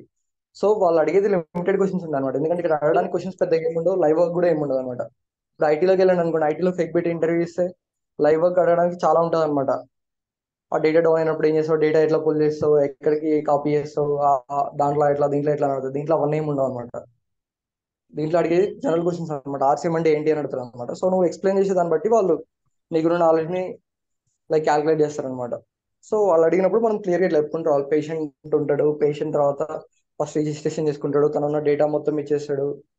ఇట్లా అయిపోయి మనం first of all patient will come if he has any problem. After that, he will do the registration process. He will give all his demographics and then data to the provider. After that, it will be created as a case and it will be assigned to us. Patient scheduling team schedule the patient on so and so date. After that, we will search the eligibility of the patient in different web portals. Then after that, we will take the benefits of the patient and we will update the tabs. After that, we will go to the authorization. We will search authorization is required or not for the particular service. If the authorization is not required, then we'll directly close the case. If the authorization is required, then we will initiate the authorization and we will upload the clinicals and we will follow up the authorization until it got approved or denied or any determination we get. Determination is finally ఏదైనా solution, final result వచ్చిందాక మనం దాన్ని follow up చేస్తూనే ఉంటాం అనమాట. అలా అనమాట. So once the authorization got approved, patient will visit the doctor. After that, he will get operated on so and so services. After that, coding team will convert the respective service into coding, different types of codes. After that, payment posting, charge posting team will post the payments for particular service. After that, we will receive the payments from the insurance companies. If we didn't receive the payments from the insurance companies, then we will get the rejections or denials. After that, we need to work on the denials depending upon the type of the denial. ఆ denial ఏదైతే type ఉంటుందో దాన్ని బట్టి మనం work చేయాల్సి ఉంటుంది. So ఇట్లా RCM end to end మీకు చెప్పేసి మీకు అక్కడే వాళ్ళకి అర్థమైపోతుంది అనమాట. సో వీళ్ళకి ఆర్సీఎం మీద డెప్త్ నాలెడ్జ్ ఉంది, పర్లేదు అని చెప్పేసి. సో దీంట్లో నేర్చుకోవడానికి మనం చెప్పడానికి కూడా లైక్ మొత్తం అంతా రిపిటేటివ్ వర్క్ కాబట్టి ఈజీగా ఉంటుంది అనమాట మీకు క్రాక్ చేసుకోవడం కూడా. సో అంతా మీ చేతిలోనే ఉంటుంది. లైక్ నేను ఎక్స్ప్లెయిన్ చేసినట్టు నేర్చుకొని అక్కడ రిప్రజెంట్ చేయగలిగితే చాలన్నమాట, ఈజీగా క్రాక్ అయిపోతుంది అనమాట. ఏమైనా డౌట్స్ ఉన్నాయి ఇంకా? హలో, చెప్పండి. అంటే మీరు ఇప్పుడు వరకు చెప్పింది ఓవరాల్లీ అంటే చాలానే ఉంది ప్రాసెస్, టు బి ఆనెస్ట్ చాలా కన్ఫ్యూజింగ్ గా కూడా ఉంది. సో దీనికి ఏమైనా ప్రాక్టికల్ గా ఏమైనా చూపించగలుగుతారా? అంటే ప్రాక్టికల్ ఇన్ ది సెన్స్ మీరు ఏమైనా ఫొటోస్ కానీ లేదంటే స్క్రీన్ షాట్ కానీ ఇలా ఉంటది పోర్టల్స్ ఇలా ఫోటోస్ ఉంటాయి. నేను ఇప్పుడు చెప్పింది మొత్తం ఆర్సీఎం అంటే లైక్ మనం దీంట్లో అంతా వర్క్ చేయము. లైక్ పేషెంట్ స్కెడ్యూలింగ్ అని చెప్పాను, అది మనం వర్క్ చేయము, అది మనకు సంబంధం ఉండదు. కోడింగ్ టీమ్ లో మనం వర్క్ చేయము. చార్జ్ పోస్టింగ్, పేమెంట్ పోస్టింగ్ అనేది మనం వర్క్ చేయము. కానీ మీకు ఏంటంటే ఫస్ట్ ఆర్సీఎం అంటే లైక్ ఎక్కడి నుంచి స్టార్ట్ అవుతుంది, లైక్ ఈ మెడికల్ ఇండస్ట్రీ మొత్తం ఎట్లా రన్ అవుతుంది, అసలు ఎక్కడి నుంచి స్టార్ట్ అయ్యి ఎక్కడ ఎండ్ అవుతుంది, అది మనకు బేసిక్ గా తెలవాలన్నమాట. అది మనకు డెప్త్ తెలవాల్సిన అవసరం కూడా లేదనమాట. జస్ట్ ఏం జరుగుతుంది అసలు ఇక్కడ, పేషెంట్ ఎందుకు వస్తున్నాడు, ఎక్కడ రిజిస్టర్ అవుతున్నాడు, తర్వాత ఏం జరుగుతుంది, ఎట్లా షెడ్యూల్ అవుతుంది, ఎట్లా వస్తుంది మనకి, అది మొత్తం అనేది మనకు ఒక ఓవరాల్ నాలెడ్జ్ అనమాట. ఆ ఓవరాల్ మొత్తం ఈ థింగ్ లో మనం చేసే వర్క్ అనేది 10%. లైక్ మన వర్క్ అనేది సింపుల్ బౌండెడ్ ఉంటుంది అనమాట. ఎలిజిబిలిటీ వెరిఫికేషన్ కానీ ప్రీ ఆథరైజేషన్ కానీ అవి రెండే చేస్తాం మనం. తర్వాత మనకి ముందేం జరుగుతుంది వెనకేం జరుగుతుంది మనకు అవసరం లేదు. కాకపోతే మనకి ఏంటంటే నీకు ఒక క్లారిటీ ఉంటుందని చెప్పాను అనమాట, అంతే. నువ్వు eligibility verification and preauthorization అని చెప్పిన దాని నీ వర్క్ అనేది లిమిటెడ్ ఉంటుంది. లైక్ నువ్వు ఏం చేస్తావు, నీకు ఒక కేసు వస్తుంది, పేషెంట్ కి ఏ ఇన్సిడెన్స్ ఉందో చూస్తావు. నీకు ఇందాక అబిలిటీ పోర్టల్ చూపించాను కదా మీకు. సో దాంట్లోకి వెళ్ళి పేషెంట్ ఐడి వేస్తావు, డేట్ ఆఫ్ బర్త్ వేస్తావు, సబ్మిట్ కొట్టగానే నీకు పోర్టల్ ఒకటే పేజ్ లో మీకు మొత్తం ఇన్ఫర్మేషన్ అంతా వచ్చేస్తుంది. పేషెంట్ యాక్టివ్ ఉన్నాడా, ఇన్యాక్టివ్ ఉన్నాడా, అక్కడ క్లియర్ గా గ్రీన్ మార్క్ ఉంటే యాక్టివ్, రెడ్ మార్క్ ఉంటే ఇన్యాక్టివ్, క్లియర్ గా మెన్షన్ చేస్తారనమాట. యాక్టివ్ ఉంటుంది, నువ్వు యాక్టివ్ అని తీసుకుంటావు. పేషెంట్ డిడక్ట్ అవ్వాలి, పాలసీ అమౌంట్ ఎంత ఉంది, ఎంత కట్టినాడు, ఎంత రిమైనింగ్ ఉంది. పాలసీ అమౌంట్ అంటే మీకు క్లియర్ గా చెప్పిన పేషెంట్ కొంచెం అమౌంట్ కట్టాలి పర్ ఇయర్ కి, తర్వాతనే మనకి బెనిఫిట్స్ అనేవి వస్తాయని చెప్పేసి అక్కడ క్లియర్ గా బార్ చార్ట్ వేసి మెన్షన్ చేస్తాడు అనమాట. $5,000 ఉంది, మెట్ అంటే లైక్ ఎంత కట్టినాడు, $2,000 కట్టినాడు, రిమైనింగ్ $3,000. అవి మనకి అది ఎంత సింపుల్ వర్క్ అంటే like 4th and 5th class student అక్కడ కూర్చోబెట్టినప్పుడు వాడికి అర్థమవుతుంది. ఇక్కడ డిడక్ట్ వాళ్ళు ఎంత కట్టినాడు చెప్పంటే అంత బార్ చార్ట్ వేసి చెప్పలేడు వాడు. $5,000 ఉంది, 2,000 కట్టినాడు, 3,000 అక్కడ ఎంత క్లియర్ గా మెన్షన్ చేసింది అని చెప్తాడు అనమాట. సో అదే ఇన్ఫర్మేషన్ మనం తీసుకుంటాం, అయిపోతుంది అక్కడతో ఎలిజిబిలిటీ వెరిఫికేషన్ అయిపోతుంది మనది. తర్వాత నెక్స్ట్ వచ్చేసి ప్రీ ఆథరైజేషన్ అని చెప్పిన, అక్కడ కూడా అంతే సేమ్. ఐడి వేసావు, డేట్ ఆఫ్ బర్త్ వేసావు, సబ్మిట్ కొడతావు. నెక్స్ట్ నీకు సిపిటి కోడ్ అడుగుతుంది, ఏం సిపిటికి అని చెప్పేసి. మనకి ఇచ్చే అపాయింట్మెంట్ నోట్స్ లో ఖచ్చితంగా సిపిటి కోడ్ ఇచ్చిస్తారనమాట. ఆ సిపిటి కోడ్ వేస్తావు, పేషెంట్ ఇన్ఫర్మేషన్ మొత్తం ఫిల్ చేస్తావు. Like ID, date of birth అవే ఉంటాయి, అవి రెండు తప్పించి పేషెంట్ ఇన్ఫర్మేషన్ ఏమి ఉండవు. నెక్స్ట్ సబ్మిట్ చేస్తావు కేసు, నో ఆథరైజేషన్ వస్తుంది. ఆ ట్రాన్సాక్షన్ నెంబర్ తీసుకుంటావు, కేసు క్లోజ్ చేస్తావు. లేదు ఆథరైజేషన్ రిక్వైర్డ్ అయిందనుకో, మళ్ళీ నువ్వు సాఫ్ట్వేర్లోకి వచ్చేసి నీకు డాక్యుమెంట్స్ లోకి అయితే ఆ ప్రొవైడర్ మీద నీట్గా డాక్యుమెంట్ అని చెప్పేసి మెన్షన్ చేసి ఉంటుంది అనమాట. పలానా ప్రొవైడర్ అని చెప్పేసి మన ప్రొవైడర్ ఎవరైతే ఉంటారో ఆ నేమ్ చూసుకొని అలా డౌన్లోడ్ చేసేసి ఆ పోర్టల్కి వెళ్ళి అటాచ్మెంట్ మీద క్లిక్ చేసేసి అటాచ్ చేసేసి సబ్మిట్ చేస్తావు. 2 days ఒకసారి వచ్చి చూస్తావు అనమాట, ఏమైంది, అప్రూవల్ అయిందా, రిజెక్ట్ అయిందా, ఏమైందని చెప్పేసి. ఏదో ఒక రిజల్ట్ వచ్చిన తర్వాత అదే అప్డేట్ చేస్తాను. ఇక్కడ నువ్వు చేసే వర్క్ ఇదే అనమాట. దీంట్లో ఏమైనా కాంప్లెక్సిటీ ఉందా నీకు? లేదు లేదు, అంటే మీరు అంటే మీరు అన్నట్టు కరెక్టే, ఐడియా రావాలని మొత్తం చెప్పారు. అది వినేసరికి కొంచెం కన్ఫ్యూజింగ్ అనిపించింది అంతే.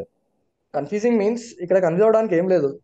ఎంటైర్ ప్రాసెస్ లో నేను చెప్పింది ఒకటే, పేషెంట్ ఉంటాడు. సో ఇప్పుడు ఇండియాలో కూడా ఇండియా తోటి కంపారిజన్ చేసుకోండి. ఇప్పుడు పేషెంట్ ఉన్నాడు, ఇప్పుడు మనం పేషెంట్ హాస్పిటల్కి వెళ్ళే ముందు లైక్ అపాయింట్మెంట్ తీసుకుంటామా తీసుకోమా? యశోదకి కాల్ చేసేసి ఒక డాక్టర్ని డాక్టర్ మీట్ అవ్వాలంటే తీసుకుంటాం. నార్మల్ హాస్పిటల్స్ అయితే మనం డైరెక్ట్ వెళ్తాము. లైక్ యశోద అట్లాంటి అయితే అపాయింట్మెంట్ దొరకదు కాబట్టి ముందే అపాయింట్మెంట్ బుక్ చేసుకుంటాము. సో ఇక్కడ మనం బుక్ చేసుకునే బదులు ఇక్కడ మనం బుక్ చేసుకుంటాం. యూఎస్ లో అలా కాదు, యూఎస్ లో సపరేట్ టీం ఉంటుంది, ఇండియా వాళ్ళు ఉంటారు, వాళ్ళే పేషెంట్ కి కాల్ చేసేసి డాక్టర్ స్లాట్ చూసి వాళ్ళే బుక్ చేస్తారు. అదొక జాబ్ రోల్ అయిపోయింది. తర్వాత రిజిస్ట్రేషన్, మన హాస్పిటల్ వెళ్ళిన తర్వాత ఇన్సూరెన్స్ ఉంటే ఏం చేస్తా, ఇన్సూరెన్స్ ఇన్ఫర్మేషన్ మొత్తం ఇస్తాం అనమాట. నేను ఇన్సూరెన్స్ ఉంది, నాకు నేను వర్క్ చేస్తున్నాను ఆఫీస్ లో, సో మా కంపెనీ ఇన్సూరెన్స్ ప్రొవైడ్ చేసింది, ఇన్సూరెన్స్ తీసుకోండి అని చెప్పేసి ఇస్తాం అనమాట. సో వాళ్ళు కూడా ఇన్సూరెన్స్ ఇస్తారనమాట. సో తర్వాత హాస్పిటల్ వాళ్ళు ఇన్సూరెన్స్ కంపెనీకి కాల్ చేసేసి ఈ పేషెంట్ వచ్చినాడు, సో ఈ పేషెంట్ కి సర్వీస్ కవర్ అవుతుందా లేదా అని చెప్పేసి హాస్పిటల్ వాళ్ళు కనుక్కుంటారు అక్కడ. సో ఇక్కడ మనం ఏం చేస్తున్నాం, హాస్పిటల్ వాళ్ళు మనం కనుక్కుంటున్నాం, పేషెంట్ ఇన్సూరెన్స్ ఇన్ఫర్మేషన్ మనం వెరిఫై చేస్తున్నాం. తర్వాత ఏం చేస్తున్నాడు, డాక్టర్ వస్తున్నాడు, పేషెంట్ వస్తున్నాడు, డాక్టర్ని కలుస్తున్నాడు.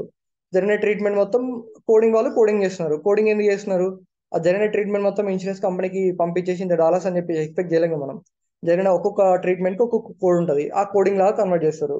ఛార్జ్ పోస్టింగ్, పేమెంట్ పోస్టింగ్ వాళ్ళు ఆ కోడింగ్ కి సపరేట్ ఇంత బిల్ అని ఉంటుంది అనమాట. మనకు కూడా అంతే కదా, ఎంఆర్ఐకి ఇంత రావాలి, బ్లడ్ టెస్ట్ కి ఇంత అని చెప్పేసి ఉంటుంది కదా, వాళ్ళు దాన్ని బట్టి బిల్ చేస్తారనమాట. ఈ కోడ్ జరిగింది ట్రీట్మెంట్ ఇంత రావాలి బిల్ అని చెప్పేసి. సో వాళ్ళు దాన్ని చూసుకొని బిల్ ఇచ్చేస్తారు. లేదు, ఒక ట్రీట్మెంట్ జరిగితే ఇంకొక ట్రీట్మెంట్ పంపినాడు అని చెప్పేసి అంటే డినై చేస్తారు. ఇంతే, సింపుల్. దాంట్లో కాంప్లెక్సిటీ ఏం లేదు. సో ఈ ప్రాసెస్ అంతా like end to end simple ఉంటుంది. లైక్ మనం దాంట్లో వర్క్ చేసేది ఓన్లీ 10%, 5 to 10% అంతే. మనంతా రిపిటేటివ్ వర్క్ ఉంటుంది. కోడింగ్ వాళ్ళది హెక్టిక్ ఉంటుంది, కానీ మనది అంత ఏముండదు అనమాట. సో మీకు జస్ట్ ఒక క్లారిటీ కోసం RCM లో అసలు ఏం జరుగుతుంది, ఎక్కడ స్టార్ట్ అవుతుంది, ఎక్కడ ఎండ్ అవుతుంది అని చెప్పి తెలుసుకోవడానికి ఇదంతా చెప్పాను అనమాట. సో అట్లా, కానీ మనం వర్క్ చేసేది లిమిటెడ్ ఉంటుంది. మనం ఓన్లీ ఎలిజిబిలిటీ వర్క్ చేస్తాం, ప్రీ ఆథరైజేషన్ వర్క్ చేస్తాం. ఎలిజిబిలిటీ కానీ ప్రీ ఆథరైజేషన్ కానీ ఒకటి ఇందాక చూపించిన పోర్టల్ అనే ఉంటుంది అనమాట. దాంట్లో మీకు యూజర్ నేమ్, పాస్వర్డ్ కనిపించింది కదా, సేమ్ అట్లా పేషెంట్ ఐడి వేసాం, డేట్ ఆఫ్ బర్త్ వేసాం, సబ్మిట్ కొడతాం. పేషెంట్ యాక్టివ్ ఉంటే యాక్టివ్ వస్తుంది, ఇన్యాక్టివ్ ఉంటే ఇన్యాక్టివ్ వస్తుంది. సో యాక్టివ్ ఉన్నాడు, ఓకే, ఎలిజిబిలిటీ అయిపోయింది, వెరిఫికేషన్ ఒక స్టెప్ అయిపోయింది. Next step preauthorization. Next step కొడతాం, CPT కోడ్ కొడుతుంది, ఎంటర్ చేస్తాం. తర్వాత సబ్మిట్ కొడతాం. Authorization, no authorization. అంతే. నో ఆథరైజేషన్ అనుకో ఓకే తీసుకుంటాం, క్లోజ్ చేస్తాం. ఆథరైజేషన్ అనుకో డాక్యుమెంట్స్ డౌన్లోడ్ చేస్తాం, అప్లోడ్ చేస్తాం. తర్వాత ఫాలోఅప్ చేస్తాం. 2 రోజులకు ఒకసారి పోర్టల్ చెక్ చేస్తాం. అది మీకు ఏమైనా పెద్ద వర్క్? సో మనకు రోజు ఎంత ఉంటుంది అన్నమాట, 25 కేసెస్, దాంట్లో 20 కేసెస్ ఆథరైజేషన్ నాట్ రిక్వైర్డ్ ఉంటుంది. ఏం మీకు వర్క్ అనేది చాలా చాలా చాలా ఈజీగా ఉంటుంది అనమాట. 1 డే యూజ్ చేస్తే సెకండ్ డే నుంచి మీరు వర్క్ చేసుకోవచ్చు, ఎవరైనా కానీ. ఆ డిగ్రీనా లేకపోతే 10th inter, it doesn't matter. అందుకే ఇంటర్ క్వాలిఫికేషన్ మీద కూడా రిక్రూట్ చేసుకుంటున్నారు, అంత ఈజీగా ఉంటుంది కాబట్టి వర్క్. పెద్దగా ఏముండదు దాంట్లో, మనం లైక్ చెప్పడానికి మనం భయపడడానికి కూడా. ఇంకా మీకు ఇది చిన్న చెప్పాను, కానీ ఇంకా మీకు ఒక్కసారి ట్రైనింగ్ స్టార్ట్ అయింది అనుకో, మీకు each and everything in depth చెప్తాను అనమాట. లైక్ మీరు డైలీ రెగ్యులర్గా వెళ్ళి అక్కడ వర్క్ చేస్తే మీకు ఎలా ఉంటుందో అలా చెప్తాను మీకు ప్రాక్టికల్గా. మీరు దాని గురించి వరీ అవ్వాల్సిన అవసరం లేదు. హాయ్ బ్రో, అంటే నేను అదే టుడేనే ఫస్ట్ క్లాస్ జాయిన్ అయ్యాను బ్రో. నిన్నటిది మొన్నది జాయిన్ అవ్వలేదు. సో నాకు ఒక జనరల్ క్వశ్చన్ ఉంది, ఏంటంటే ఇది ఫుల్ టైం కాకుండా పార్ట్ టైం ఉంటాయా బ్రో? పార్ట్ టైం అలా ఏముండవండి, ఓకే. మొత్తం ఫుల్ టైమే ఉంటుంది అనమాట వర్క్ మొత్తము. కానీ ప్యాకేజ్ కానీ అవి కానీ బాగుంటాయి అనమాట. ఫర్దర్ ఫ్యూచర్ కూడా బాగుంటుంది దీంట్లో. Sir I have a doubt. చెప్పండి. సార్ ఇది బేసిక్ ప్యాకేజెస్ ఎప్పుడు ఎంత నుంచి స్టార్ట్ అవుతుంది అండి? అది చెప్పిన కదా, కంపెనీ టు కంపెనీ డిపెండ్ ఉంటుంది అనమాట. ఒక కంపెనీ ఎట్లా అంటే నీకు 1.5 year ఎక్స్పీరియన్స్ ఉన్న కూడా 42 దాకా కూడా ఆఫర్ చేస్తుంది అనమాట. కొన్ని కంపెనీస్ ఏంది 25 to 30 ఆఫర్ చేస్తాయి అనమాట. సో మీరు ఒక 1.5 year ఎక్స్పీరియన్స్ పెడితే 30 దాకా అయితే మీకు వస్తుంది అనమాట కంపల్సరీ. 1.5 year ఎక్స్పీరియన్స్ కూడా 30 ఇన్ హ్యాండ్ అయితే వస్తుంది అనమాట. సో దీనిలో ఏంటంటే ఫస్ట్ ప్యాకేజ్ అనేది ఇంపార్టెంట్ అనమాట. ఫస్ట్ మీకు 30 వస్తుంది. సో జాయిన్ అయిన తర్వాత ఒక 1 year మీకు original experience like PF generate అయితే చాలన్నమాట. తర్వాత మీరు డిమాండ్ చేయొచ్చు ఓకే సార్. For sure. ఎందుకంటే మీకు ఉన్న వేకెన్సీస్ అలా ఉన్నాయి కాబట్టి లైక్ మీకు ఈజీగా అయిపోతుంది అనమాట. Okay okay sir, thank you sir.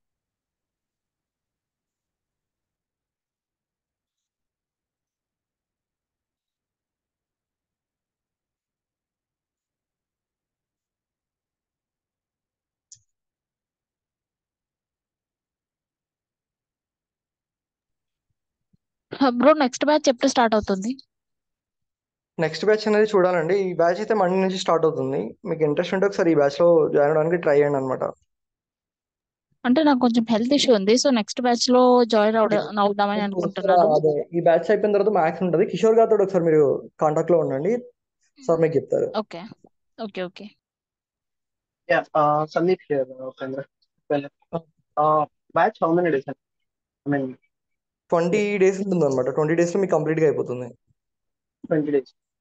20 days లో, కానీ 20 days లో నేను యాక్చువల్గా చెప్పాలంటే తొందరగా కూడా అయిపోతుంది. కాకపోతే మనం ఏంటంటే లైక్ మీరు లోపలికి వెళ్ళిన తర్వాత వర్క్ ఏం చేస్తారు, ఎలా ఉంటుంది, ఏం పోర్టల్స్ ఉంటాయి, ఈచ్ అండ్ ఎవ్రీథింగ్ చెప్పుకుంటూ వెళ్తాను అనమాట. ఎందుకంటే నేను డైరెక్ట్ లైవ్ వర్కింగ్ కాబట్టి నా ఇంటెన్షన్ ఎలా ఉంటుంది అంటే లోపల పోయిన తర్వాత మళ్ళీ మీరు ఇబ్బంది పడద్దు.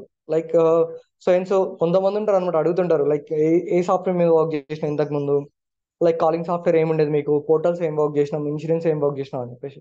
సో నా ఇంటెన్షన్ ఎలా ఉంటుందంటే లోపలికి వెళ్ళిన తర్వాత మీరు లోపలికి వెళ్ళేటప్పుడు డైరెక్ట్ మీరు ఆల్రెడీ వర్క్ చేసినారు అనే స్టేట్ లో పోతారు అనమాట. సో ఇంకోటి ఏంటంటే కంపెనీ టు కంపెనీ యూజ్ చేసే సాఫ్ట్వేర్ కానీ ప్రాజెక్ట్ కానీ డిఫరెంట్ ఉంటుంది అనమాట.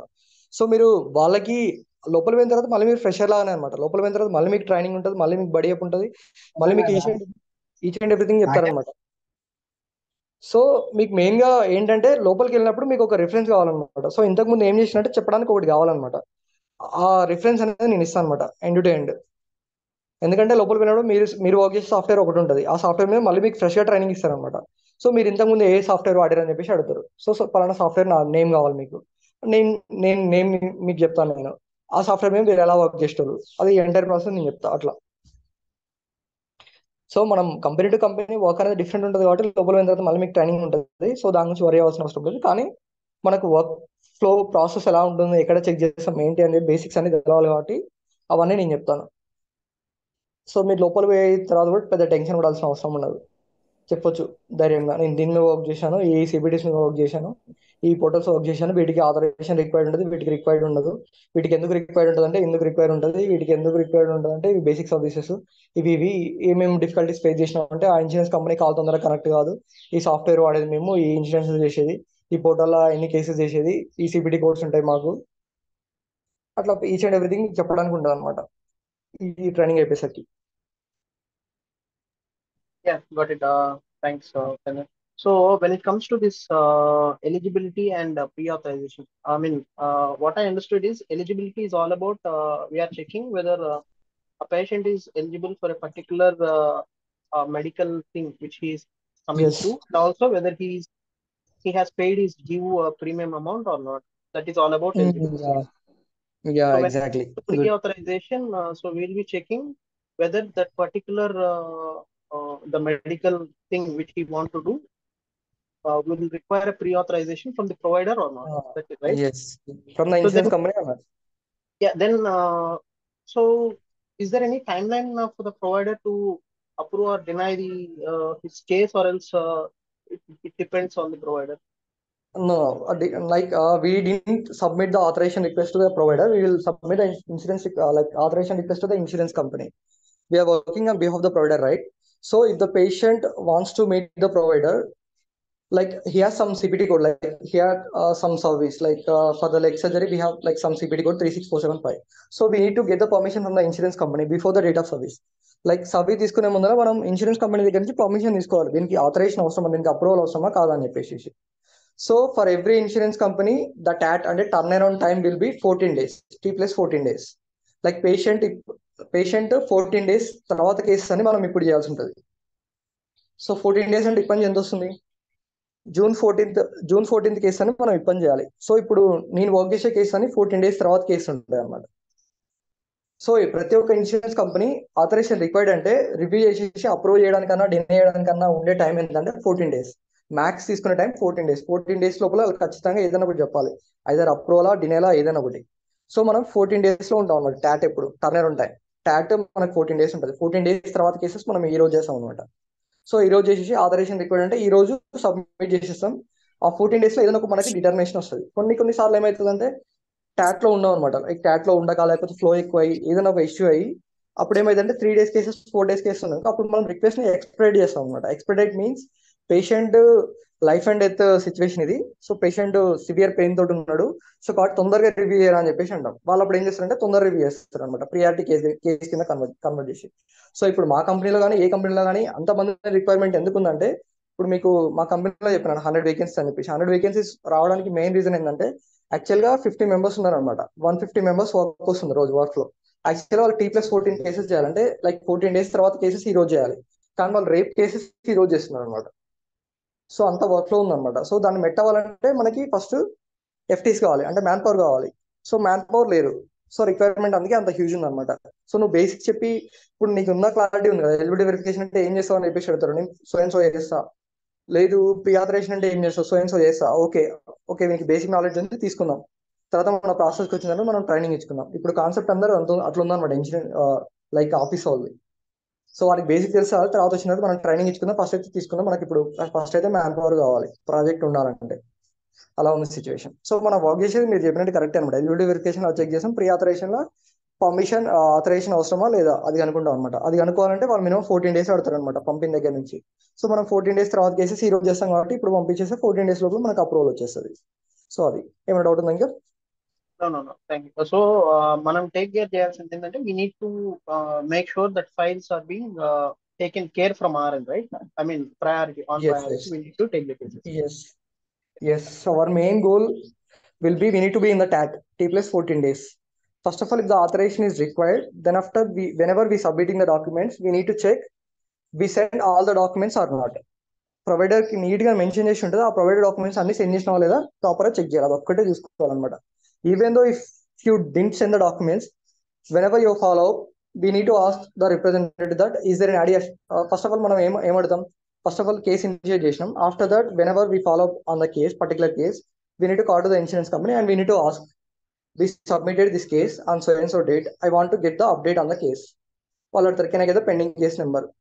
Then after that we will give the pending case number. After that they will tell us about the status, like it is approved. అప్పుడు మనం ఏం చేస్తాం, we will get the approval authorization number, then the valid dates, A date నుంచి ఏ date వరకు valid, అంటే ఏ date నుంచి ఏ date వరకు వాడుకోవచ్చు ఇది. లేదు పెండింగ్ అని అనుకో, okay pending, how many days it will take to get the approval, how many days it will take, వాళ్ళు చెప్తారు 1 week 10 days ఎంతో చెప్తారు అనమాట. సో మనం అడుగుతాం అనమాట, is there any additional info is required or not as of now, ఏదైనా additional info రిక్వైర్డా కాదా. వాళ్ళు ఏం చేస్తారంటే కేసు రివ్యూ చేసినప్పుడు ఏదైనా అడిషనల్ ఇన్ఫో రిక్వైర్డ్ అనుకో నీట్ గా నోట్స్ లో మెన్షన్ చేసి పెడతారు అనమాట, missing so and so scanning. ఇప్పుడు నేను లెగ్ సర్జరీకి ఆథరైజేషన్ ఇనిషియేట్ చేసిన, కానీ నీ స్కానింగ్ లేదనమాట, అక్కడ వాళ్ళు నీట్ గా మెన్షన్ చేస్తారు missing so and so scanning. So that's why I put it in the pending అని చెప్పేసి రాస్తారనమాట. సో మనం ఏం చేస్తామంటే ఓకే నీ స్కానింగ్ మిస్ అయింది కదా, సో నేను చెక్ చేసేసి మళ్ళీ ఫ్యాక్స్ చేస్తాను అని చెప్తాం, మళ్ళీ రిటర్న్ వస్తాం, చెక్ చేస్తాం, నీ స్కానింగ్ ఉంటే మళ్ళీ సెండ్ చేయొచ్చు అనమాట. సో ఒకవేళ మిస్ అయినా కూడా పెద్ద ప్రాబ్లం ఉండదు, కానీ దాన్ని ఫాలోఅప్ చేయడం ఇంపార్టెంట్ అనమాట. నువ్వు ఇనిషియేట్ చేసిన తర్వాత నేను వదిలేస్తా, కేసు అప్రూవల్ వచ్చినా ఏమొచ్చినా నేను పట్టించుకొని మళ్ళీ 14 రోజుల తర్వాత చూస్తా అంటే మనకు ప్రాబ్లం అవుతుంది అనమాట. సో దాన్ని 2 days తర్వాత చూసుకుంటున్నారు అనమాట ఏమైందని చెప్పేసి. ఈవెన్ దో మనం ఫాలోఅప్ చేయలేకపోయినా కూడా ఇన్సూరెన్స్ కంపెనీ దగ్గర నుంచి మనకు కాల్ బ్యాక్ వస్తుంది అనమాట. సో మన టీఎల్ ఉంటాడు, టీఎల్ నెంబర్ ఉంటుంది, టీఎల్కి ఏం వర్క్ ఉండదు, ఆయన కాల్ బ్యాక్స్ ఒకటి తీసుకుంటాడు అనమాట. ఇన్సూరెన్స్ కంపెనీ దగ్గర నుంచి కాల్ బ్యాక్ వస్తుంది, మనకు ఒక సూడో నేమ్ ఉంటుంది. సపోజ్ లైక్ షానాన్ అని ఉందనుకోండి, so and so Shannon initiated so and so authorization for this patient, it is in the pending state for the missing clinical info, we need these clinicals to approve this authorization, can you please send the clinicals అని చెప్పేసి వాళ్ళు నీట్గా TL చెప్తాడు అనమాట. అరే బాబు ఈ clinicals కావాలంటే ఇంకా అవి ఉన్నాయో చూసి పంపు అని చెప్పేసి, ఉంటే పంపుతాం, లేదనుకో లేవన్నా అని చెప్తాం. టీఎల్ గాడు డైరెక్ట్ క్లయింట్కి మెయిల్ పెడతాడు, ఈ పేషెంట్కి అప్రూవల్ కావాలంటే ఈ క్లినికల్స్ లేవు కావాలి మీరు పంపండి అని చెప్పి డైరెక్ట్ వాళ్ళు ఫ్యాక్స్ ఇస్తే వాళ్ళే ఫ్యాక్స్ చేసుకుంటారు, మనకు అవసరం అతను. సో మన ప్రాసెస్ అనేది చాలా ఈజీ ఉంటుంది అనమాట. ఆథరైజేషన్ ఇనిషియేట్ చేయడం, అప్రూవల్ డినైగా పెండింగ్, అంతే, అదే ఫాలోఅప్ చేస్తుంటాం అనమాట, అంతకు మించి ఏముండదు.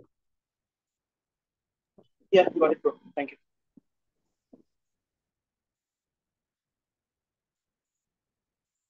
ఇంకా కాల్స్ ఏమన్నా మాట్లాడాలా బ్రో? కాల్స్ అంటే లైక్ మీకు 25 కేసెస్ అసైన్ అయితే దాంట్లో 2 to 3 కాల్స్ ఉంటాయి అనమాట, అంతే, డిపెండింగ్ అపాన్. లైక్ ఆ కాల్స్ కూడా మనం వాళ్ళతో ఏమంటారు డిస్కషన్ లాంటిది ఏం పెట్టాం, జస్ట్ మనకు ఒక స్క్రిప్ట్ ఉంటుంది, అదే స్క్రిప్ట్ ఫాలో అవుతుంది అనమాట. లైక్ మనం కాల్ చేస్తాం ఇన్సూరెన్స్ కంపెనీకి, వాళ్ళు కాల్ చేస్తారు, hi this is so and so from so and so insurance, how can I help you today అడుగుతారు. నువ్వు తర్వాత చెప్తావు అనమాట, hi this is so and so calling you of the doctor's office, I just want to check with authorization is required for a patient, can you please help me with that. నేను so and so doctor office నుంచి phone చేస్తున్నా, నాకు authorization అవసరమా లేదో కావాలి, can you please help me with అంటే, yeah sure I will definitely help you, can I have the patient ID అని చెప్పేసి అడుగుతారు. పేషెంట్ ఐడి చెప్తాం అని చెప్పేసి అడుగుతారు, చెప్తాం. డేట్ ఆఫ్ బర్త్ చెప్పమంటారు, చెప్తాం. పేషెంట్ పుల్ అవుతారు వాళ్ళ దగ్గర, okay can I have the CPT code అంటారు, సిపిటీ కోడ్ చెప్తాం. వాళ్ళు చెప్తారు అనమాట ఆథరైజేషన్ ఈస్ నాట్ రిక్వైర్డ్ అంటారు. Okay authorization not required, can I get the call reference number ఇస్తావా ఈ కాల్ అని చెప్పేసి అడుగుతాం. రిఫరెన్స్ నెంబర్ తీసుకుంటాం, కేసు క్లోజ్ చేస్తాం. లేకపోతే వాళ్ళు చెప్పినారు ఆథరైజేషన్ ఈస్ రిక్వైర్డ్ అని అనుకో, can you please initiate the authorization start చేయరా అని చెప్పేసి అడుగుతాం. ఓకే షూర్ అని చెప్పేసి అంటారు. వాళ్ళు సిపిటీ కోడ్ తీసుకుంటారు, ఆథరైజేషన్ చేసేస్తారు. తర్వాత పెండింగ్ కేసు నెంబర్ ఇస్తారు అనమాట. క్లినికల్స్ పంపాలి, ఒక ఫ్యాక్స్ నెంబర్ ఇస్తారు. మన పోర్టల్ అయితే క్లినికల్స్ అటాచ్ చేస్తాము, ఫ్యాక్స్ అయితే మనకు ఒక సాఫ్ట్వేర్ ఉంటుంది, ఆ సాఫ్ట్వేర్లోకి వెళ్ళి వాళ్ళు ఇచ్చిన నెంబర్ ఫ్యాక్స్ నెంబర్ వేసేసి అటాచ్మెంట్స్ లో మనం ఆ క్లినికల్స్ అటాచ్ చేసి సెండ్ చేస్తాం అనమాట. లైక్ మనం వాట్సాప్ లో మెసేజ్ లో సెండ్ చేస్తాం, అది కూడా అంతే అనమాట. అక్కడికి పోతాం, నెంబర్ సేవ్ చేసుకుంటాం.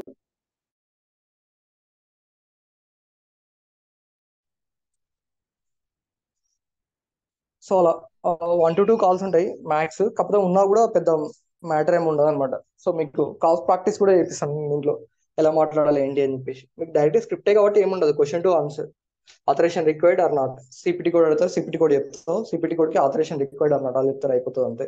అంతేలేగా నువ్వేం చేస్తున్నావు, నీకు ఒక టాపిక్ ఇస్తా, దాని గురించి నువ్వు నాకు ఎక్స్ప్లెయిన్ చేయి, లేకపోతే మనం ఇక్కడ వన్ ఆన్ వన్ మీటింగ్ పెడదాం, అట్లాంటివి ఏముండవు అనమాట. Okay bro, thank you. Okay, thank you.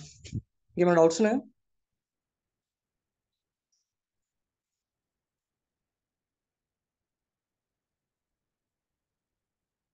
ఇంకొకటి ఏంటంటే ప్రతి ఒక్క ఎంఎన్సీలో ఇది ఉందన్నమాట. కాగ్నియంట్లో ఉంది, డెలాయిట్లో ఉంది, తర్వాత ఎన్టీటీ డేటాలో ఉంది. మెడికల్ బిల్లింగ్ అంటే ఓన్లీ చిన్న చిన్న కంపెనీసే కాదు, పెద్ద కంపెనీస్ కూడా ఉన్నాయి అనమాట. హెచ్జిఎస్ ఉంది. సో ప్రతి ఎంఎన్సీలో కూడా ఉందన్నమాట ఇది. కాగ్నియంట్లో కూడా పర్మనెంట్ వర్క్ ఫ్రమ్ నడుస్తుంది అనమాట. సో కాకపోతే వాళ్ళు ఏం చేస్తారంటే ప్రీవియస్గా పిఎఫ్ అకౌంట్ ఉన్న వాళ్ళని ప్రిఫర్ చేస్తారనమాట. సో మీరు నౌకర్లో కొట్టి చూడండి, ఏఆర్ కాలింగ్ అని చెప్పి ప్రీ ఆథరైజేషన్ కొట్టండి, మీకే అర్థమవుతుంది వేకెన్సీ అని వస్తాను. లేదంటే ఒక రెజ్యూమే ఇస్తా, మీ నేమ్ ఎడిట్ చేసి మీ నెంబర్ వేసి పెట్టండి అనమాట. ఒక రోజు నౌకరీలో కాల్స్ డైలీ 25 to 30 కాల్స్ వస్తాయి ఈజీగా.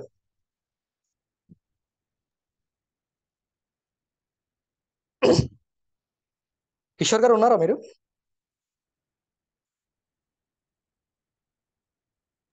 Yeah yeah. ఒకసారి స్క్రీన్ రికార్డింగ్ ఆఫ్ చేస్తారా? Okay okay.